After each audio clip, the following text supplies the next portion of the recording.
dosa terbesar yang dilakukan oleh sebagian orang di bulan Muharram, yaitu takut sial dengan bulan Muharram, atau mereka sebut juga bulan Sura.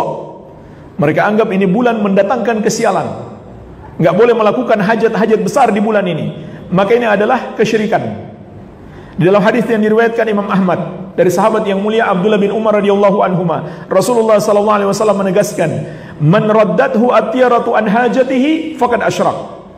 Barang siapa yang dihalangi oleh takut sial untuk melakukan hajatnya, maka dia telah berbuat kesyirikan. Dia telah berbuat dosa syirik. Kenapa syirik, jemaah sekalian? Karena dua sebab. Yang pertama, dia telah meyakini selain Allah bisa menentukan sebuah kemanfaatan atau keberuntungan, atau sebaliknya menimpakan sebuah bahaya atau kesialan. Padahal hanya Allah yang bisa. Nggak ada yang bisa menentukan hari-hari tertentu, angka-angka tertentu, bulan-bulan tertentu sebagai bulan beruntung atau bulan sial. Hanya Allah yang bisa menentukannya. Maka di situ letak kesyirikannya. Yang kedua, ketika hatinya bergantung kepada hari-hari, angka-angka dan bulan-bulan tersebut, tidak lagi bergantung kepada Allah. Tidak lagi bergantung kepada Allah Azza wa Jalla. Iya, jadi yang pertama syirik dalam rububiyah, yang kedua syirik dalam uluhiyah, yaitu dalam ibadah hati. Ibadah hati apa namanya itu? Ibadah hati apa namanya? Bergantung kepada Allah.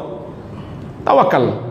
Wa 'alallahi fatawakkalu in kuntum mu'minin. Dan hendaklah hanya kepada Allah kalian bertawakal kalau kalian benar-benar beriman.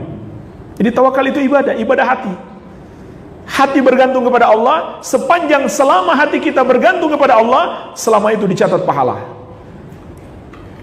Maka ketika hati kita bergantung kepada hari-hari yang kita anggap beruntung, atau hari-hari kita takuti karena bisa mendatangkan sial, begitu pula benda-benda, jimat-jimat, maka kita berarti telah mempersekutukan Allah Azza wa Jalla. Inilah dosa terbesar yang terjadi di bulan ini karena syirik. Tapi apakah itu syirik besar atau syirik kecil? Jawabannya tergantung keyakinan. Kalau mereka meyakini bulan itu sendiri atau angka-angka itu sendiri, seperti angka 13 yang bisa mendatangkan kesialan dengan sendirinya, bukan Allah, maka itu adalah syirik besar. Syirik besar menyebabkan pelakunya murtad, keluar dari Islam. Tapi kalau mereka meyakini itu hanyalah sebab, dan Allah yang menentukan, menakdirkan adanya keberuntungan atau kesialan, maka itu adalah syirik kecil. Kenapa syirik kecil? Sebab seakan-akan mereka bersekutu bersama Allah dalam menentukan sesuatu sebagai sebab keberuntungan atau kesialan. Iya. Dan syirik kecil bukan berarti dosanya kecil. Syirik kecil adalah dosa terbesar setelah syirik besar. Baik, ini jemaah sekalian yang keempat. Yang kelima,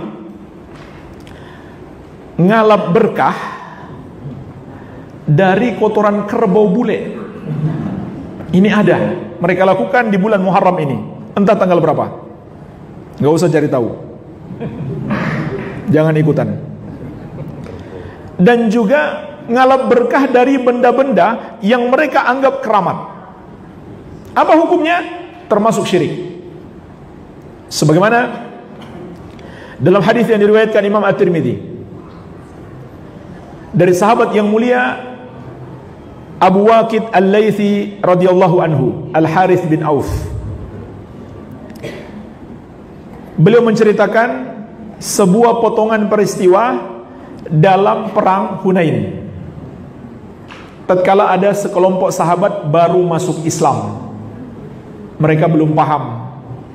Tatkala mereka melihat orang-orang musyrik cari berkah dari sebuah pohon, maka mereka pun minta, "Ya Rasulullah, tolong tetapkan untuk kami sebuah pohon untuk mencari berkah."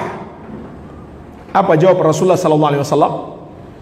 Beliau bertakbir Allahu Akbar karena kaget, bercampur marah.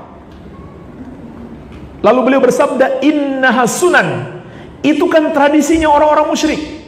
Jadi itu juga tasyabbuh. Di samping syirik, itu juga tasyabbuh, menyerupai orang kafir. Qultum walladzi nafsi biyadi kama qalat banu Israil li Musa. Apa yang baru kalian minta tadi, itu sama dengan ucapan Bani Israel kepada Musa. Beliau sampai bersumpah, demi Allah yang jiwaku ada di tangannya, ucapan kalian sama dengan ucapan Bani Israel kepada Musa. Kemudian beliau membaca satu ayat di surat Al-A'raf tentang ucapan Bani Israel kepada Musa. Apa kata Bani Israel?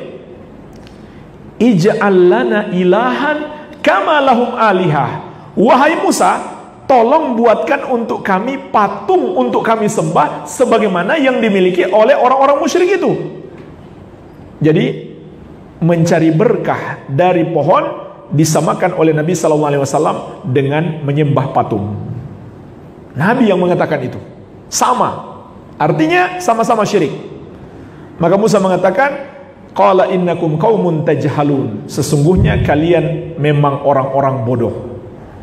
Perhatikanlah jemaah sekalian, kebodohan itulah yang menyebabkan manusia terjerumus dalam kesyirikan karena tidak mempelajari ilmu tauhid.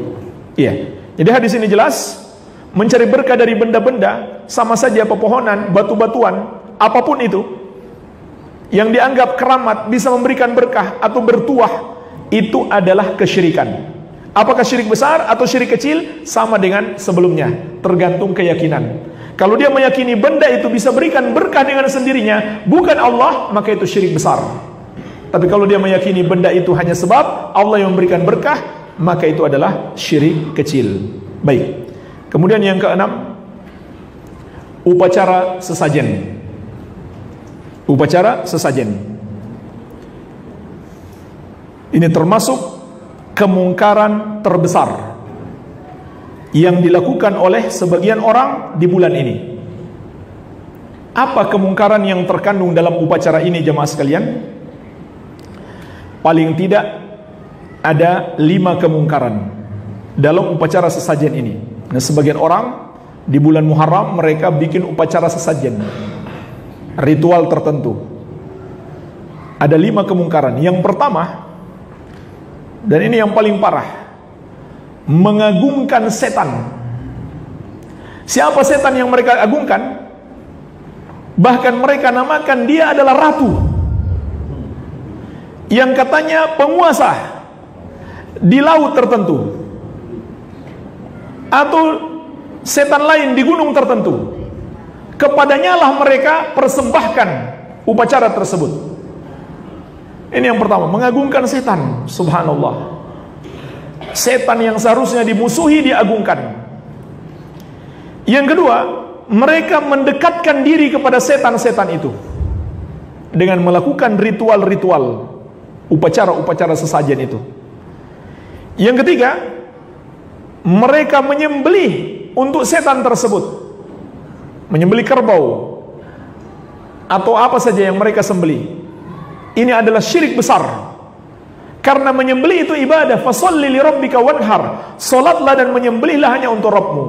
Maka siapa yang menyembelih untuk selain Allah, dia telah melakukan syirik besar. Yang keempat, mereka juga berharap dan tawakal kepadanya. Berharap dan tawakal kepadanya. Ini ibadah hati dua-duanya. Harap dan tawakal, dua-duanya ibadah hati. Itu adalah syirik besar. Kemudian yang kelima, mereka takut kepadanya. Ini juga ibadah hati. Takut kepada setan-setan itu. Berarti mereka telah beribadah kepada setan. Iya. Bahkan katanya pakai baju hijau saja takut mereka. Ya. Takut dibawa lari sama, iya, siapa lagi namanya? Iya. Terserahlah siapa namanya.